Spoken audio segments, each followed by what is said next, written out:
Madam Mayor, may I stand? You may, of course. Thank you. Thanks for the opportunity of being with you here today. I've always thought that the council plan process was a wonderful meeting of participatory democracy and representative democracy.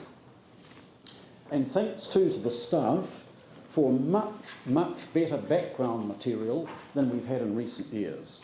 I was able to get a grip of most things from the documentation which you provided. It did take my printer a while to undownload it, but it happened.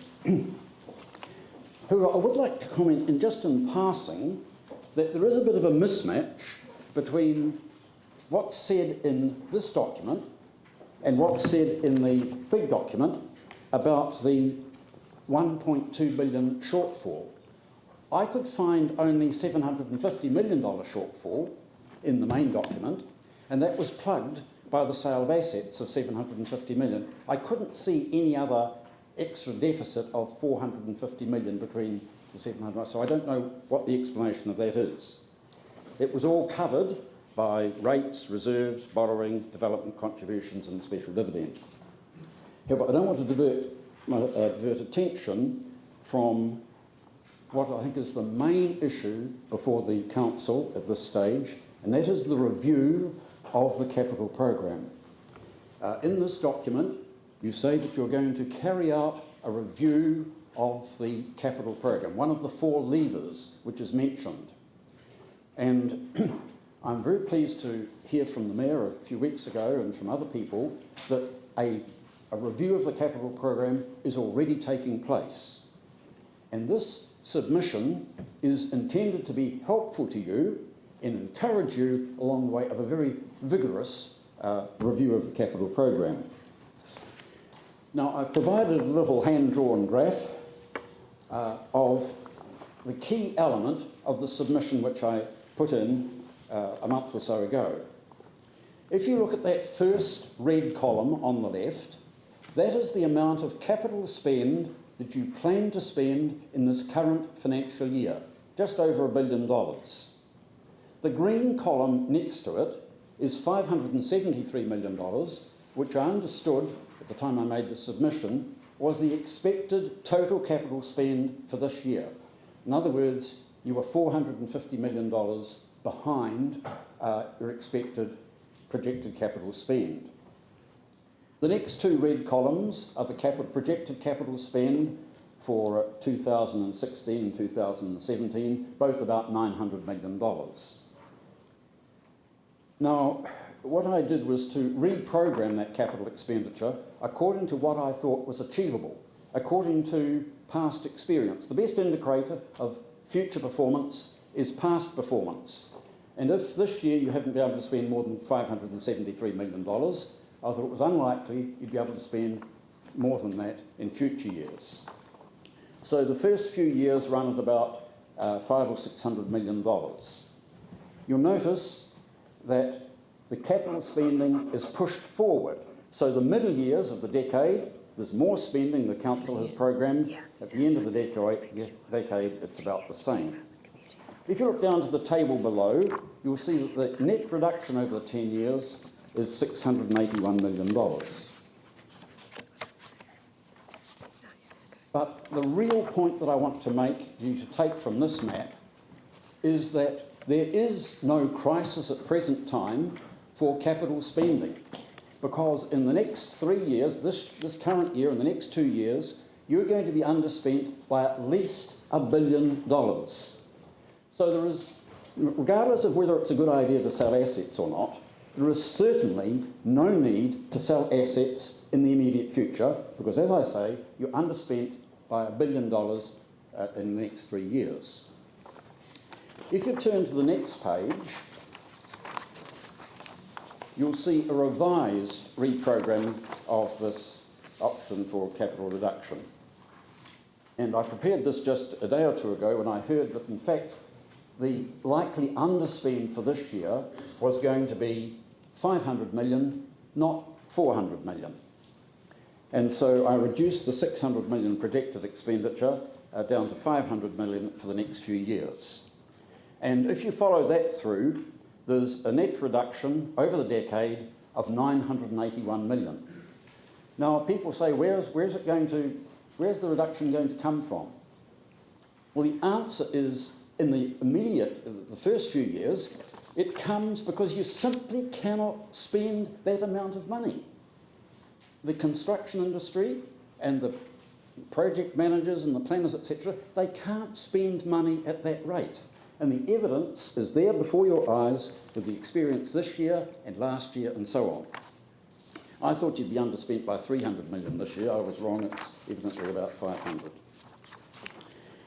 Okay, so what happens if you cut that amount off the capital program over the 10 years? You come to the next page,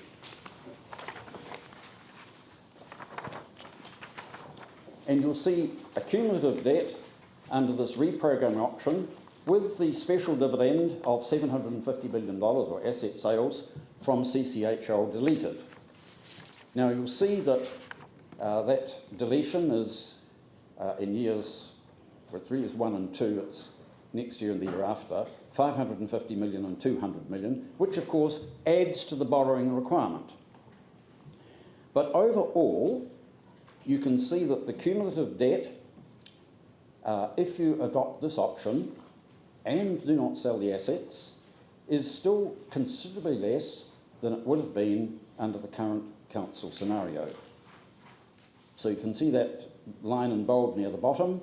That is the reduction that there is in borrowing, the reduction in the debt in progressively year by year. There's a summary down at the bottom. The long-term plan assumes debt in 2025 will be 2,493 million.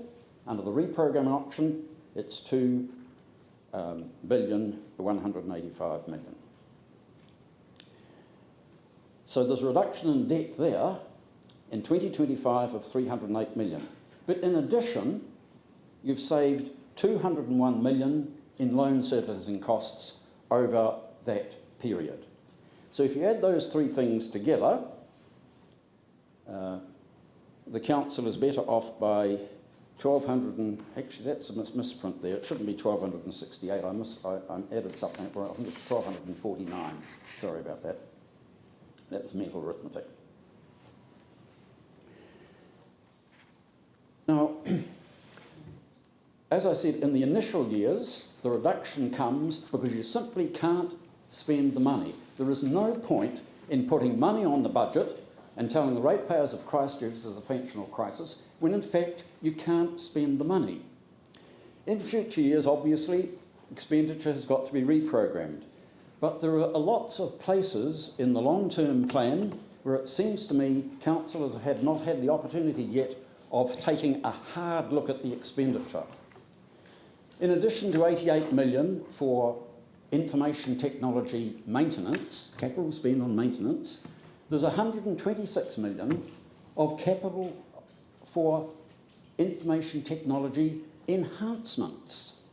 126 million, 12 million a year. And you have to ask yourself, where is the benefit for this? Can somebody prove that there'll be 120,000 hours, cost of $100 an hour, to be saved as a result of that spend each year?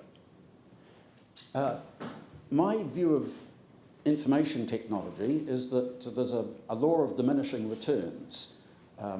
You can spend so much and get a great deal of benefit. You spend more, the benefit actually reduces, the cost benefit reduces as you spend more. So that's one thing which could be looked at. I'd be inclined to chop 80 million off that and see how much the people object. See if there's going to be any real reduction in efficiency in the council. The flood protection one is another new thing. It's a massive program, and if you look up this book, you'll see that almost all of the money is to come from borrowing. Massive. And it seems to me that the aim is to produce a Christchurch which is less wet on wet days than Christchurch has ever been. Christchurch has always been a city where in wet weather you get a bit of rain, you've got to take your car through a bit of water or maybe wade through a little. Obviously, if houses are being inundated, they must be protected. But it seems to me there's a lot of money there that could easily come off that program. As for the argument that you increase costs when you reduce, when we reprogram renewals, that is very valid as a principle. Undoubtedly, if you don't renew your infrastructure, it will cost you more in the long run. But if you defer a renewal by 2 or 3 years, it probably doesn't make much difference. And certainly, if you're borrowing to do the work, if a job, for example, is going to cost 10 million and you do that for 3 years, you're actually spending 600,000 a year on loan servicing if you go ahead and do it. Well, are you going to actually, is it going to cost 1.8 million for a $10 million job if you defer it for 3 years? I doubt it very much. So deferral long term, not on. Short term deferrals, very sensible, and the staff will help to prioritise the programs. Madam Chair, I mentioned various other things in my submission, but that's the main point that I wish to make about the need to reduce the capital program and the way it can be done relatively painlessly. And if you ask the people of Christchurch whether they want a super flood protection scheme or more modest rates, less borrowing, etc., I think I know which one they choose. I'm sure that's the case, but I'm sorry you've spoken to time, so there's no time for questions. No time for questions. I'm sure I've made my points very clear. You have, indeed. But I know that a number of us had a lot of questions we would have liked to have asked, because there's not everything that you've said is agreed universally around the table, but that's the way things go. It's a shame. Well, I accept that debate is very useful, and I'm available if anyone wishes to ask me questions at other times. Okay, thank you. Netball Mainland and Christchurch Netball